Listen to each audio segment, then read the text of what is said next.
O Evangelho segundo o Espiritismo, capítulo 2. Meu reino não é deste mundo.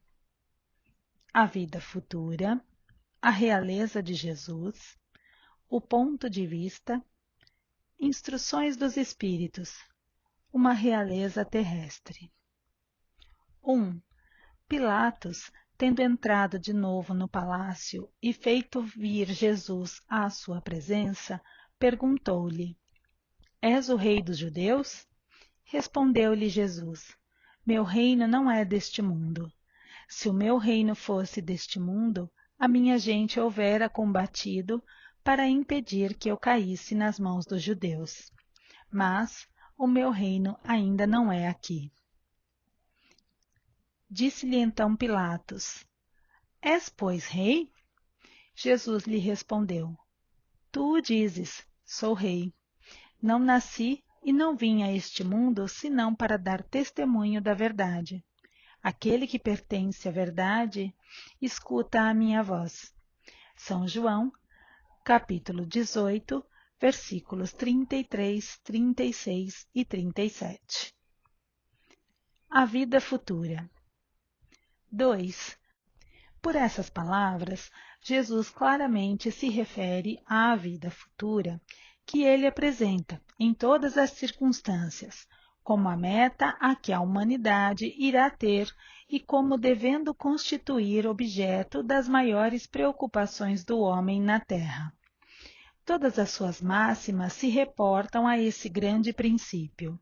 Com efeito, sem a vida futura, nenhuma razão de ser teria a maior parte dos seus preceitos morais, donde vem que os que não creem na vida futura, imaginando que ele apenas falava na vida presente, não os compreendem ou os consideram pueris. Esse dogma pode, portanto, ser tido como o eixo do ensino do Cristo, pelo que foi colocado num dos primeiros lugares à frente desta obra, e que ele tem de ser o ponto de mira de todos os homens. Só ele justifica as anomalias da vida terrena e se mostra de acordo com a justiça de Deus. 3. Apenas ideias muito imprecisas tinham os judeus acerca da vida futura. Acreditavam nos anjos, considerando-os seres privilegiados da criação. Não sabiam, porém, que os homens podem um dia tornar-se anjos e partilhar da felicidade destes. Segundo eles, a observância das leis de Deus era recompensada com os bens terrenos, com a supremacia da nação a que pertenciam, com vitória sobre os seus inimigos. As calamidades públicas e as derrotas eram o castigo da desobediência àquelas leis. Moisés não pudera dizer mais do que isso a um povo pastor e ignorante, que precisava ser tocado, antes de tudo, pelas coisas deste mundo. Mais tarde, Jesus lhe revelou que há outro mundo, onde a justiça de Deus segue o seu curso. E esse o mundo que ele promete aos que cumprem os mandamentos de Deus e onde os bons acharão sua recompensa. Aí o seu reino. Lá é que ele se encontra na sua glória e para onde voltaria quando deixasse a terra. Jesus, porém, conformando seu ensino com o estado dos homens de sua época, não julgou conveniente dar-lhes luz completa, percebendo que eles ficariam deslumbrados, visto que não a compreenderiam. Limitou-se a, de certo modo, apresentar a vida futura apenas como um princípio, como uma lei da natureza a cuja ação ninguém pode fugir. Todo cristão, pois, necessariamente crê na vida futura, mas a ideia que muitos fazem dela é ainda vaga, incompleta e, por isso mesmo, falsa em diversos pontos.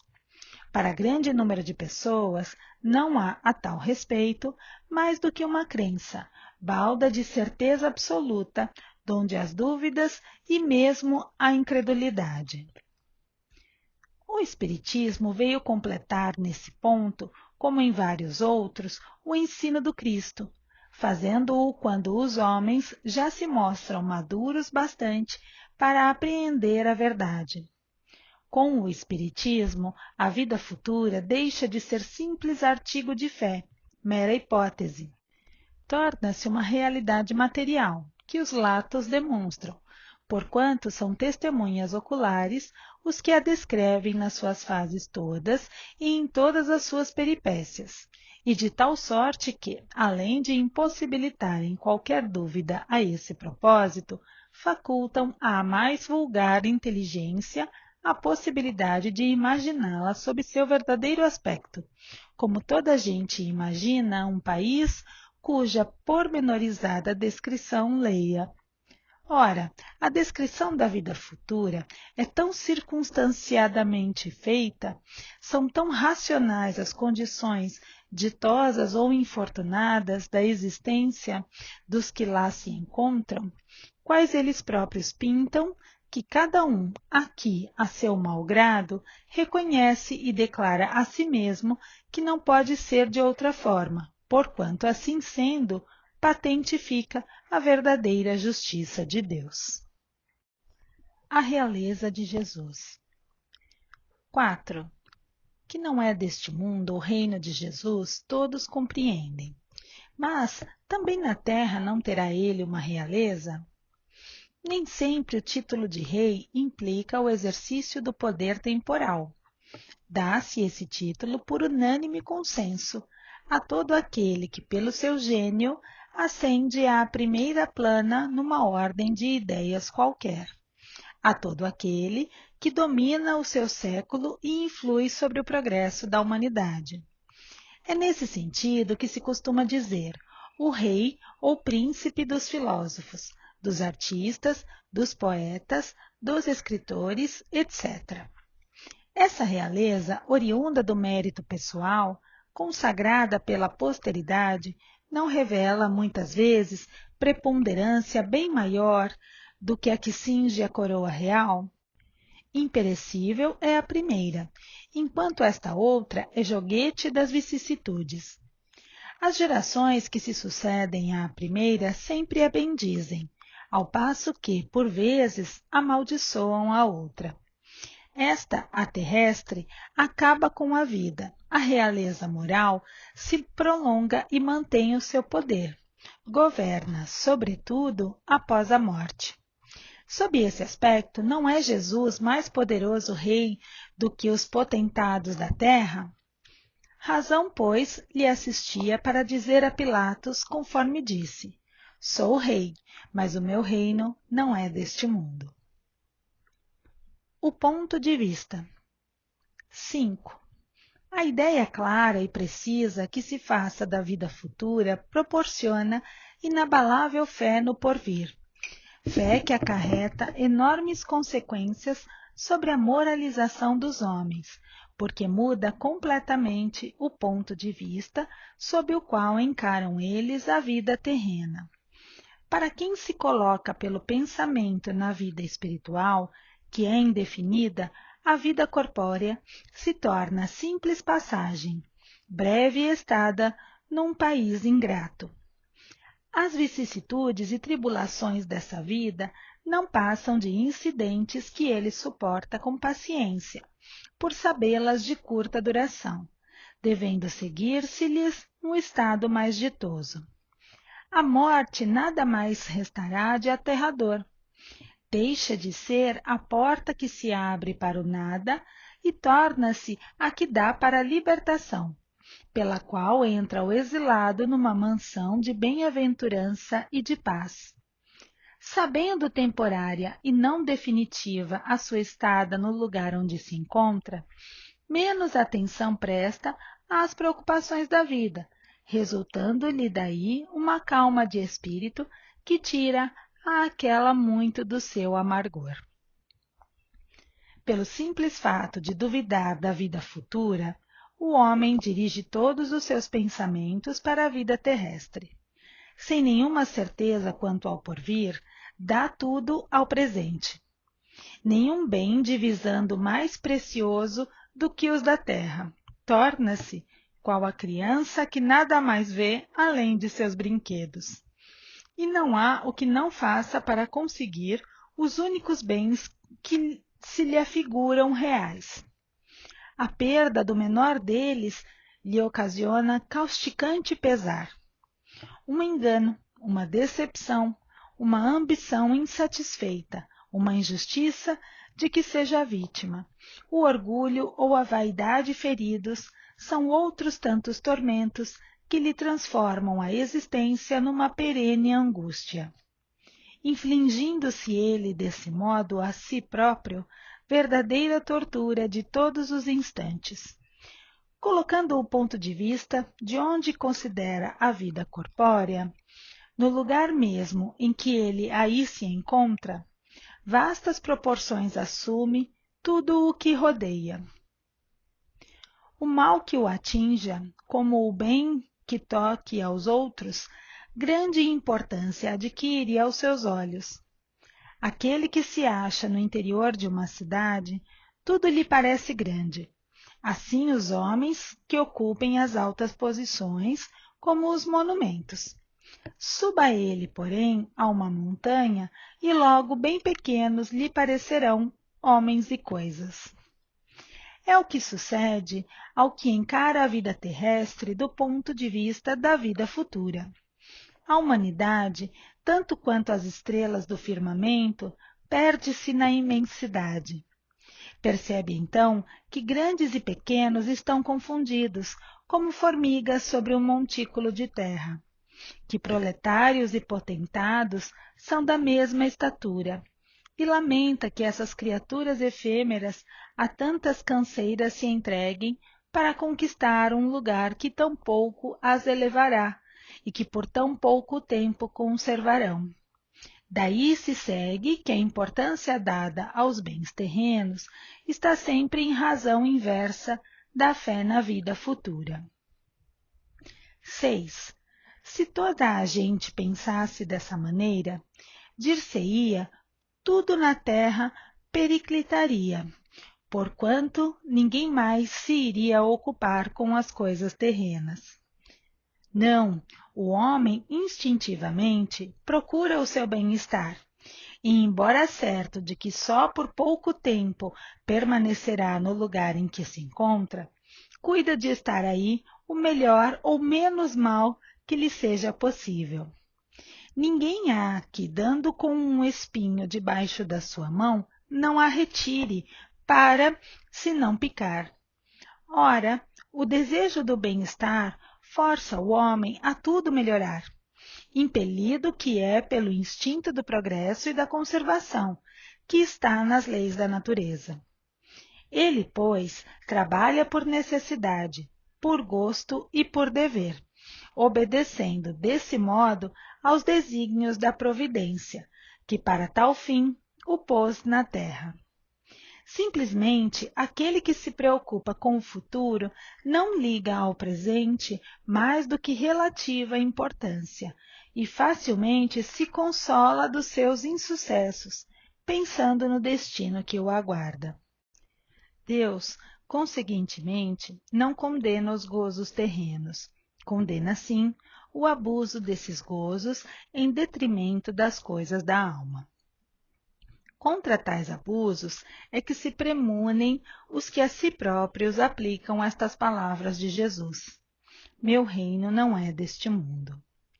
Aquele que se identifica com a vida futura assemelha-se ao rico que perde sem emoção uma pequena soma.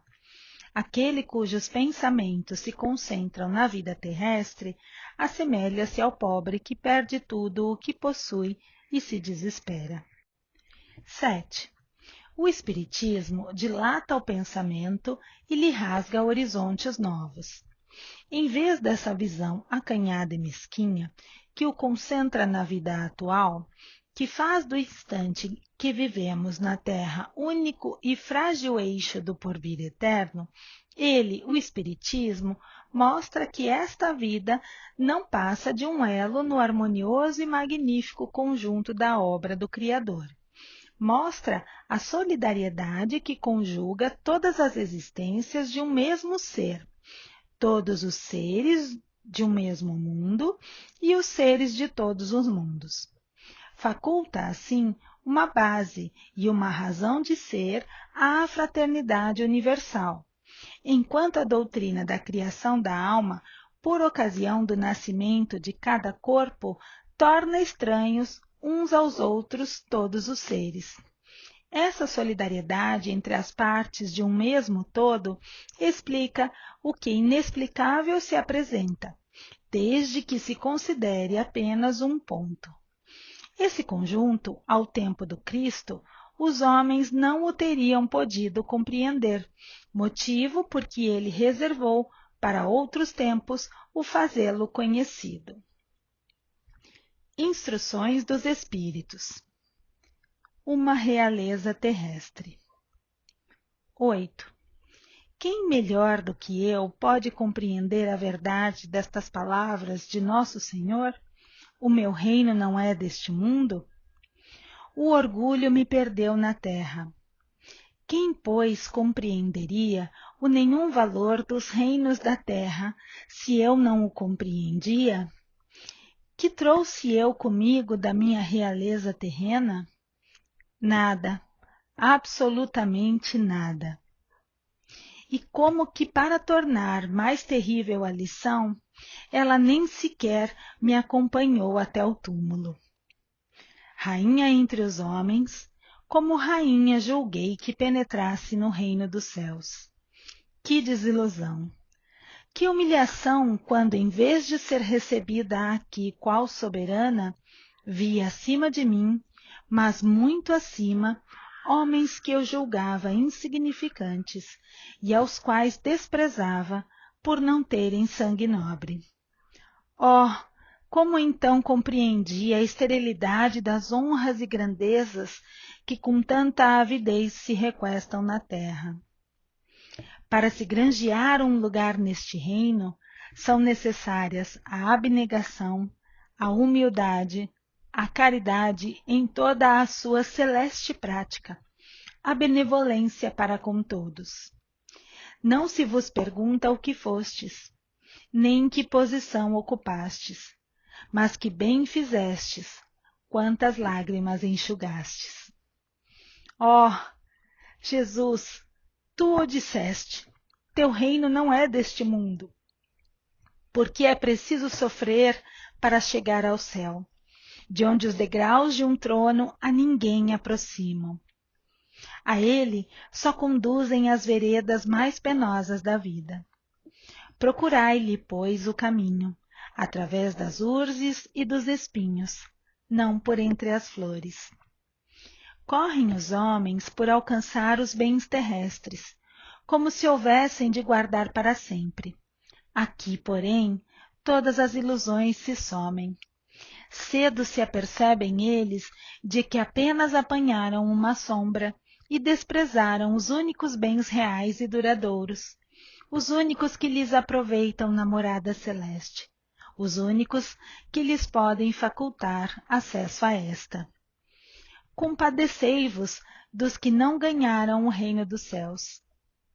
Ajudai-os com as vossas preces, porquanto a prece aproxima do Altíssimo o homem. É o traço de união entre o céu e a terra, não o esqueçais. Uma Rainha de França, Havre, 1863.